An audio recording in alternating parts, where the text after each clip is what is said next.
చాలా మందికి మోచేయి దగ్గర మోకాళ్ళ వద్ద చర్మం నల్లగా మారడం ఒక సాధారణ సమస్య.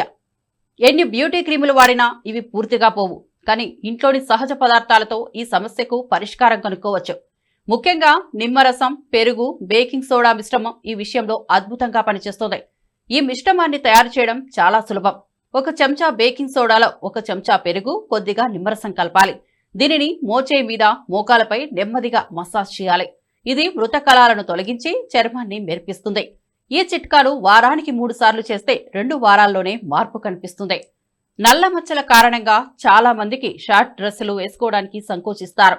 ఈ చర్మ సమస్యకు పరిష్కారం దొరికితే ఆత్మవిశ్వాసం కూడా పెరుగుతుంది.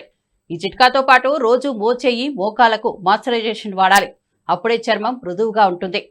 ఇంకొక ముఖ్యమైన విషయం, సన్ స్క్రీన్ వాడకపోవడమే ఈ నలుపు సమస్యకు ప్రధాన కారణం.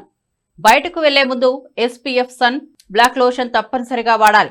ఇలా చేస్తే మళ్లీ చర్మం నలుపుగా మారదు. రోజు స్నానాంతరం ఆలివ్ ఆయిల్ లేదా బాదం నూనెతో మోచేయి, మోకాళ్లను మసాజ్ చేయడం కూడా ఉపయోగపడుతుంది. ఈ చిట్కా తక్కువ ఖర్చుతో అందరికీ అందుబాటులో ఉంటుంది. దాంతోపాటు ఆరోగ్యకరమైన జీవన శైలి, సరైన నీటి సేవనంతో చర్మం సహజంగా మెరుస్తుంది.